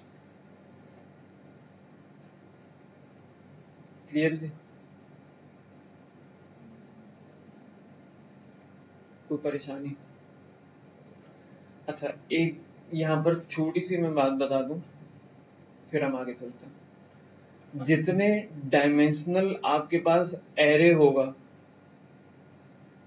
जितने भी, जिस तरह मेरे पास अभी फिलहाल 2 डायमेंशनल एरे है, जितने डायमेंशनल आपके पास एरे होगा, उसको अगर आपने पूरे का पूरा फैच करना है थ्रू लूप, तो आपको उतने ही लूप्स लगाने पड़ेंगे। अगर 2 डायमेंशनल एरे तो 2 लूप लगेंगे उसकी तमाम वैल्यूज को फैच करने के लिए। अगर 3 डायमेंशनल एरे तो उसके लिए आपके पास लगेंगे 3 लूप्स। अगर 4 है तो 4 डायमेंशनल एरे के साथ 4 लूप्स। जितने डायमेंशनल एरे उतने आप लूप्स का इजाफा करते चले जाएं, या उतने ही लूप्स लगाएं जितने डायमेंशन है। 1 डायमेंशनल था तो हम एक लूप से काम कर रहे थे, अब 2D हो गया तो हम 2 लूप यूज करेंगे, 3D हो जाएगा तो 3 लूप यूज करेंगे, and so on so on so on.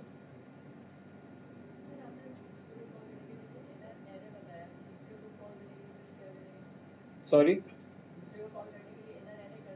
हाँ, तो उसके साथ आप इनर इनर इनर एरे कर दीजिएगा जी। कोई भी नाम देके उसको फिर आप दोबारा से फॉर ईच में डाल दें जी। आवाज वॉल्यूम तेज करें।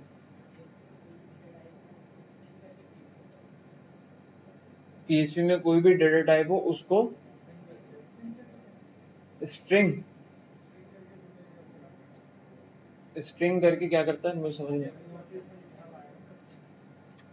अच्छा,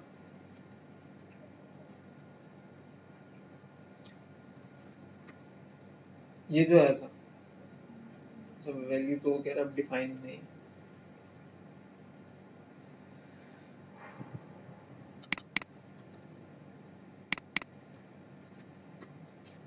एरे टू स्ट्रिंग कन्वर्जन ये कह रहे हैं।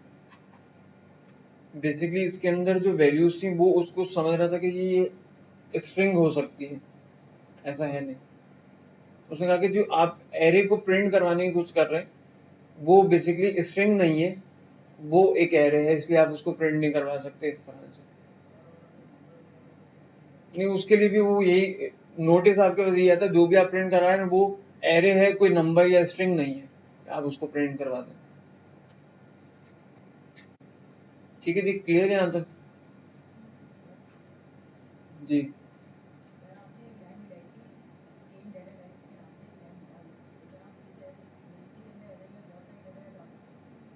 हाँ बिल्कुल डाल सकते हैं जी, हाँ बिल्कुल डाल सकते हैं। मैंने यहाँ पर, चलो मैं उसी एग्जाम्पल की तरफ जा रहा हूँ।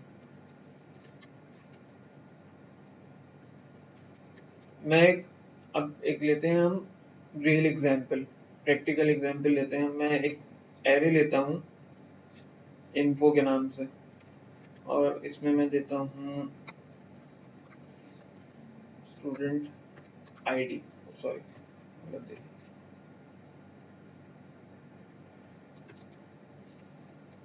मैं यहाँ पर लेता हूँ एक स्टूडेंट आईडी 0th इंडेक्स के ऊपर, सेव कर देते हैं।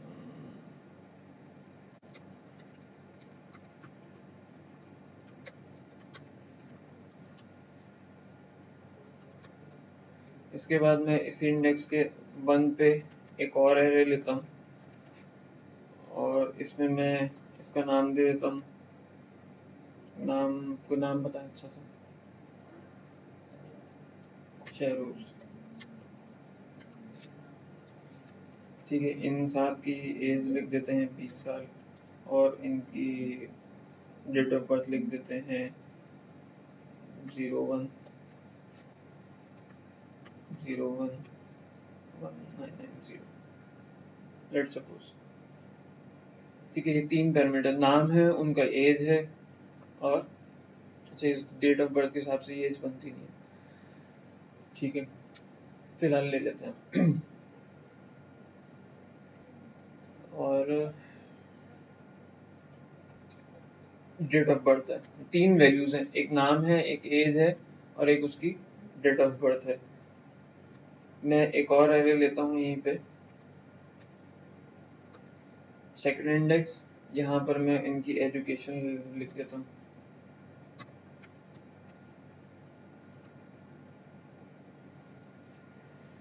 एजुकेशन लिख देते हैं भाई साहब की इन्होंने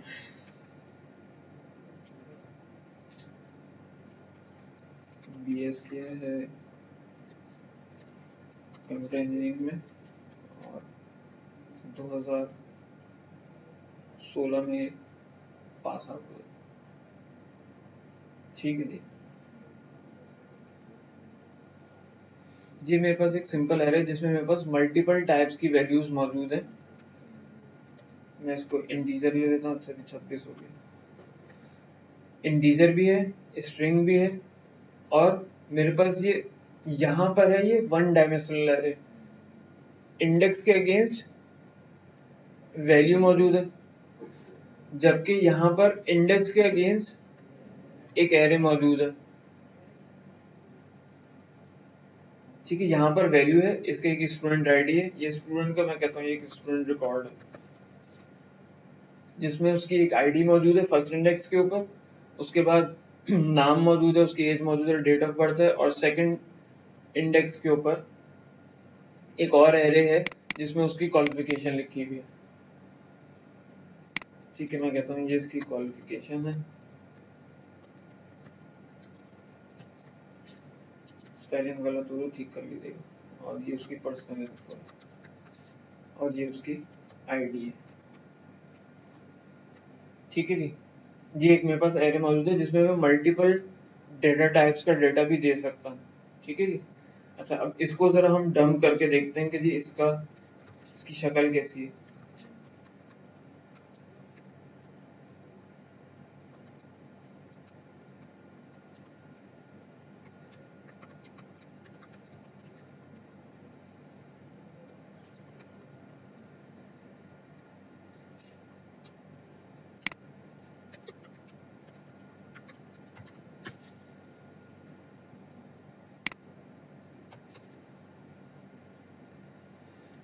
ठीक है जी, ये कुछ इस किस्म का है एरे।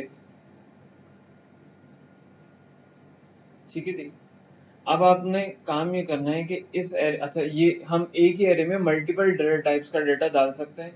इंटीजर भी है इसमें, स्ट्रिंग भी है, और ये 1 डायमेंशनल भी है और 2 डायमेंशनल भी है। इस तरह की भी पॉसिबिलिटीज बन सकती है और आ सकती है। अब आपने करना ये है कि इसके अंदर जितने भी रिकॉर्ड्स हैं, जो भी वैल्यूज हैं, इसको फॉर ईच से आपने प्रिंट करवाना है। जितनी भी ये वैल्यूज हैं, तो पेपर पेंसिल निकालिए और इसको फॉर ईच के थ्रू प्रिंट करवा दीजिए, इसकी तमाम वैल्यूज को। मैं आपके पास आ रहा हूँ।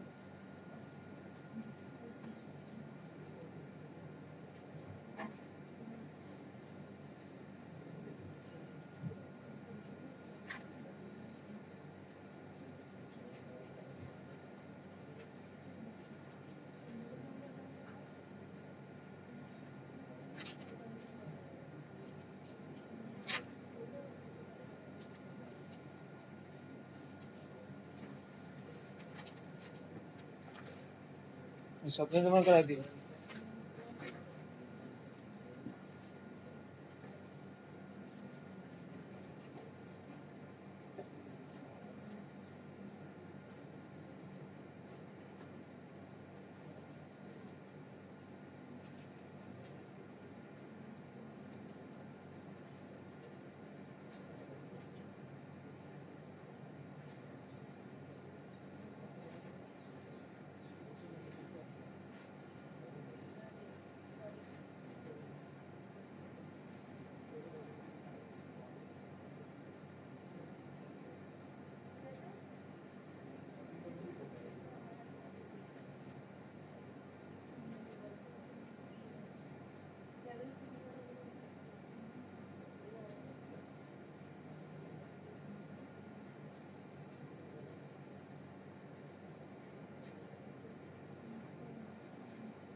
अच्छा जी, पहली चीज तो ये कि जिन्होंने भी ये काम किया इसमें जिन्होंने फाइल्स लगाई हैं वो फाइल ना लगाएं, सिर्फ इस तरह से पेपर आप स्टेपल करके ला दें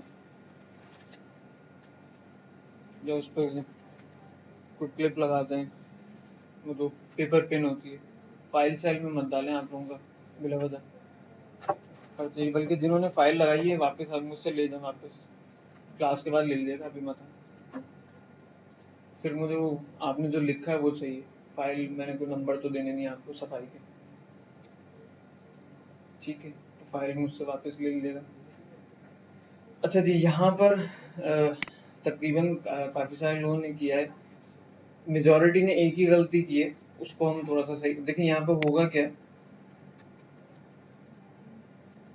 कि हम यूज तो दो फॉर ईच करेंगे। हमारे पास ये है इन्फो का एरे, इंडेक्स की हमें जरूरत शायद ना हो, और उसको भी मैं कह लेता हूँ इनर लूप, इनर एरे।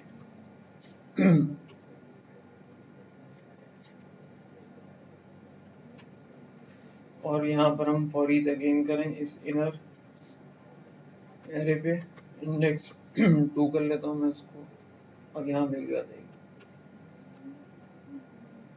ज्यादातर लोगों ने यही लिखा है और यहाँ पे वैल्यू को प्रिंट करवा दिया है इस तरह से।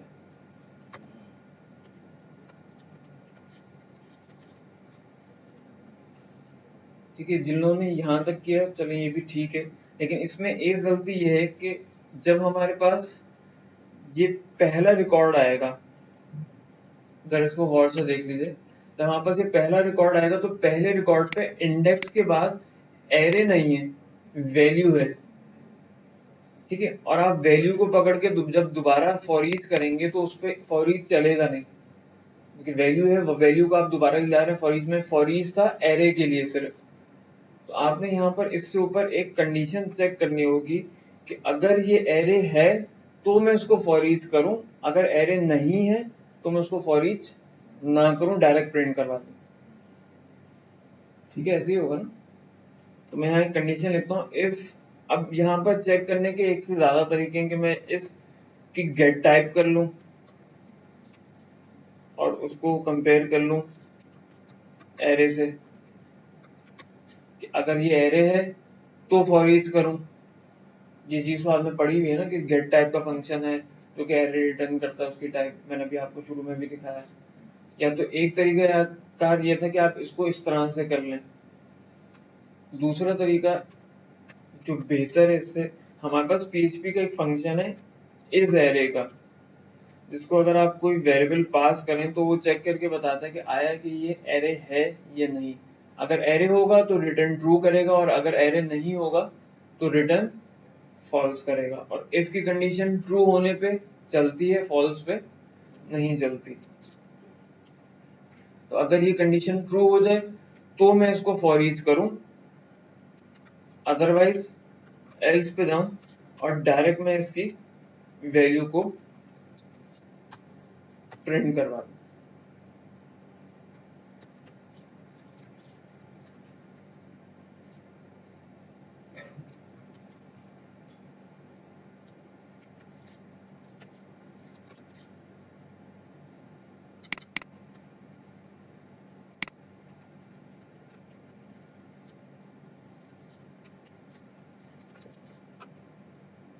ठीक है जी, तो अब इसका अगर हम आउटपुट देखें तो हमारे पास ये वैल्यू आ गई जो कि उसकी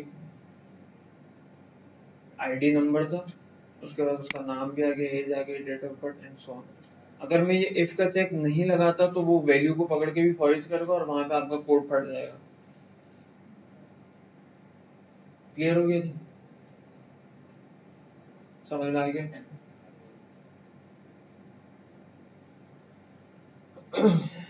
अच्छा, कोई सवाल यहाँ पर? कोई सवाल नहीं?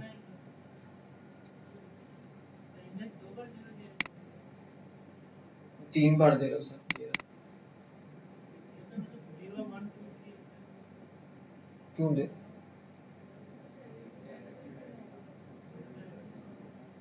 क्यों दे रहा सवाल? मतलब ठीक है, सवाल बिल्कुल सही है, हंसने की क्या जरूरत है, सवाल पूछना आदि वो क्या होती है? आदि दनाई सर।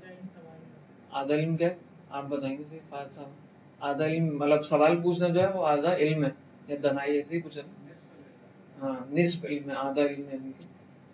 सवाल पूछा करें, बिल्कुल पूछा करें। अच्छा देखिए, यहाँ पर 2 0 3 0 इस वजह से आए कि मैं पहले आपको इस एरे को मैं दोबारा से डंप कर देता हूँ। ये जो मैंने प्रिंट आउट किया था, देखिए भाई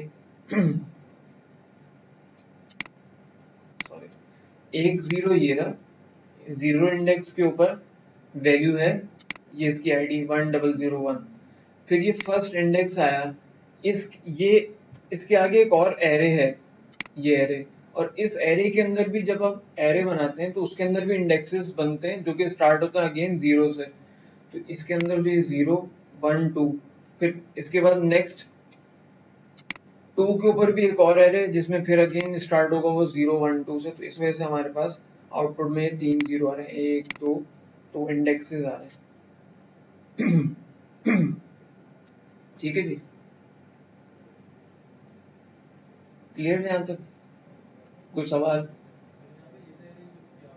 जी, इस एरे यूज किया कि अगर ये एरे होगा तो मैं उसको फॉर ईच करूंगा, एल्स मैं उसको प्रिंट करवा दूंगा।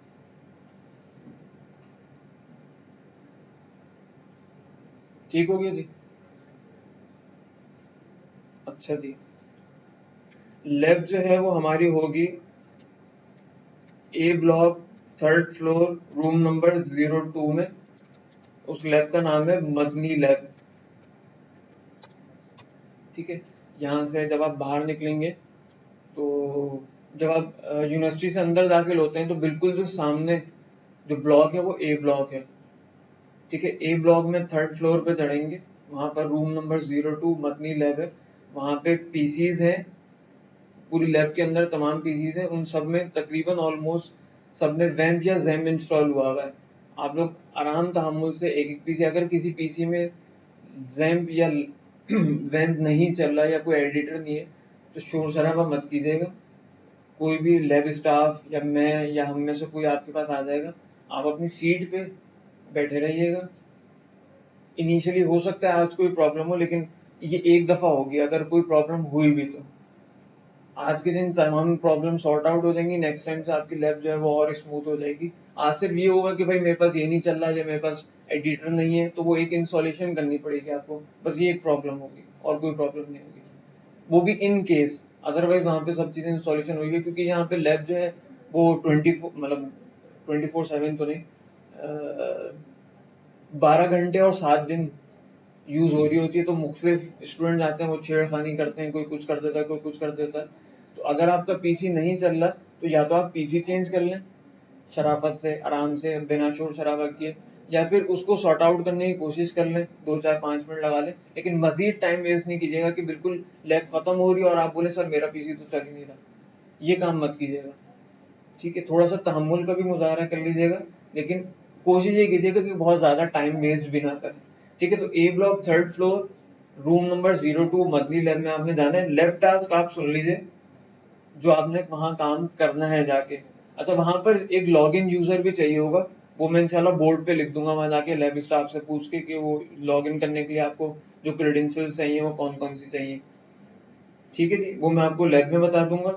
अच्छा, लैब टास्क क्या आपका वो सुन लीजिए। मेरे पास एक एरे है, ये लिख लीजिए 8002 जी जी।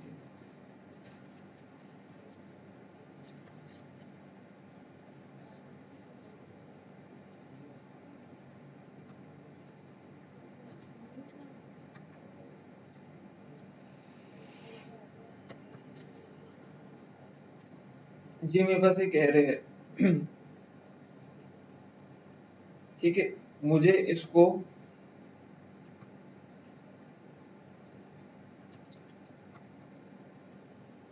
असेंडिंग ऑर्डर में सॉर्ट करना है। ठीक है, इसमें आपके पास लूप यूज होगा और कंडीशन यूज होगी इफ एल्स की, और एरे यूज होगा जो कि आज हमने पढ़ लिया। और फॉर ईच का लूप यूज होगा जो भी हमने पढ़ लिया, और इफ एल्स यूज होगा जो हमने पिछली क्लास में पढ़ा था। ठीक है, उसके अंदर आपकी ये लॉजिक बन जाएगी। अच्छा, डिफॉल्ट फंक्शन भी इसका है, वो मैं आपको खुद ही बता देता हूँ। एक फंक्शन है इसके अंदर ए सॉर्ट का, अगर आप कोई भी एरेज को पास करेंगे तो ये असेंडिंग ऑर्डर में इसको सॉर्ट करके आपको दे देगा, नहीं सिंपल सॉर्ट का है। और अगर आप डिसेंडिंग ऑर्डर में करना चाहते हैं तो आर सॉर्ट का फंक्शन है, जो कि रिवर्स में डिसेंडिंग ऑर्डर में सॉर्टिंग कर देगा। आपने ये फंक्शन यूज नहीं करना, आपने खुद से इसकी लॉजिक लिखनी है। ठीक है जी, बस ये एक छोटा सा लैब टास्क है, इस आपने एरे को सॉर्ट करना है लैब के अंदर। ठीक है जी, मुझे 10 मिनट लगेंगे लैब में पहुंचे में, आप लोग जाके तब तक सेटल डाउन हो, मैं आ रहा हूँ। ठीक है जी, थैंक यू वेरी मच।